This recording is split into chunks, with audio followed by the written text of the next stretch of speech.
बिस्मिल्लाहिर्रहमानिर्रहीम। अस्सलाम वालेकुम दोस्तों, उम्मीद करता हूँ सब दोस्त खैर खैरियत से होंगे। आज की इस वीडियो में ना मैं आपको ये बताऊंगा भी और दिखाऊंगा भी कि मैं अपने टैंक की तरतीब सीड वाइज कैसे कर रहा हूँ। ये देखें, ये है टैंक जिसमें मछलियाँ तैयार हो गई हैं, तकरीबन सेल हो गई हैं, 150-200 किलो रह गई हैं। इसमें से जो 500 ग्राम की निकली है ना, वो मैंने एक टैंक जो खाली हुआ था ना उसमें उनको डाइवर्ट कर दिया है। तकरीबन समझ लें 150 मछली इस टैंक में, ठीक है ना। अब ये 150 मछली जो है ना, इस वक्त इसकी क्या प्राइस है, कितनी होगी? ये कुछ फीड खा के अगस्त सितंबर में 2 किलो की एवरेज हो जाएगी।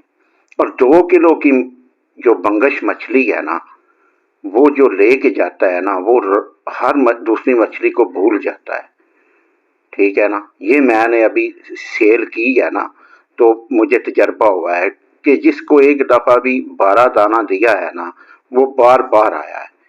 अब इसमें ये हो जाएगी। और ये आगे मेरा सीड है दूसरे टब में मैंने जो कि स्टॉक किया हुआ है, वो भी आपको दिखाता हूँ, उसकी तरतीब भी दिखाता हूँ। अब देखें, इस ये खाली हो जाएगा और एक टैंक मुझे वो समझ लें कि बाउंड करना पड़ेगा। अगर ज़्यादा काम हो तो 2 टैंक कर सकते हैं। अभी मुझे तो ये 3-4 टैंक के काम में सिर्फ एक टैंक वो जिसमें 500 ग्राम की मैंने मछली डाली है, ठीक है। अब उस 500 ग्राम की अभी सेल करूंगा तो उसका क्या फ़ायदा मिलेगा?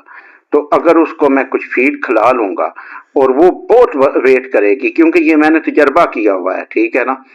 तो जब वो 2 किलो की हो जाएगी तो आपकी मार्केट भी बनेगी, और जो कस्टमर आएगा ना, जो एक दफ़ा आपसे 2 किलो का दाना ले जाएगा, दूसरी दफ़ा किलो का भी खुश होकर ले जाएगा, क्योंकि उसे पता है कि आपके पास से हर किस्म का साइज मिल जाता है। अगर एक दफ़ा कस्टमर के दिमाग में ये बात बैठ जाए ना कि नहीं यार, ये तो इतना वजन ही नहीं होता, फिर वो नहीं आता। ये देखें, ये छोटी मछली, ये सीड जो स्टॉक किया हुआ है।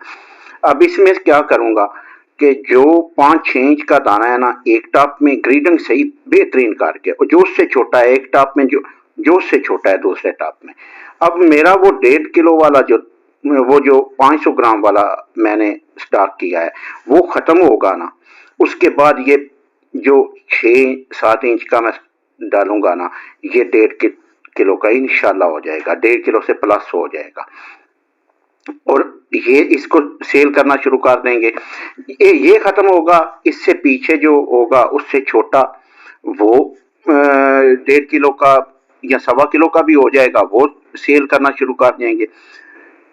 देखें, बात सुने, जब ये तो तकरीबन आपकी इलाके में ही इतनी 2-3-4 टैंक तो मैं दावे से कहता हूँ इलाके में ही सेल हो जाएगी।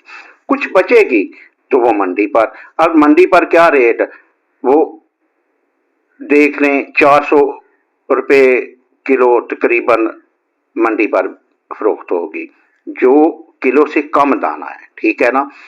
तो कोई बात नहीं, वो 400 किलो भी हो जाए ना तो कोई घाटा नहीं पड़ता, ठीक है, फिर भी मुनाफा होता है अल्हम्दुलिल्लाह। ये भी मैं आपको मुकम्मल, ये पूरी मेरी मछली ख़त्म हो लेना तो एक वीडियो पूरी मुकम्मल आपको बनाकर दिखाऊंगा कि कितना प्रॉफिट हुआ, कितना दाना डाला था और कितनी फीड इसने खाई, सब कुछ दिखाऊंगा। आप मेरा चैनल प्लीज़ सब्सक्राइब कर दिया करें, इंशाल्लाह फुल तजर्बा आपसे शेयर किया करूंगा। इस तरह कोई भी नहीं करता। कोशिश करता हूं कि आप लोगों को सच्चाई का इल्म हो। अब ये मेरी सारी ये मैंने मैनेजमेंट, क्योंकि मैं अभी 2 टॉप और लगाने हैं, ठीक है ना, क्योंकि वो सीट मेरा 3 टॉप का है, एक टॉप मैंने वैसे ही बाउंड कर दिया है, 2 टॉप और लगाऊंगा क्योंकि उसमें आइंदा भी तो सीट स्टॉक करना है। ओके जी, दुआओं में याद रखिएगा। खुदा हाफिज। वीडियो लंबी हो रही है। ओके, खुदा हाफिज।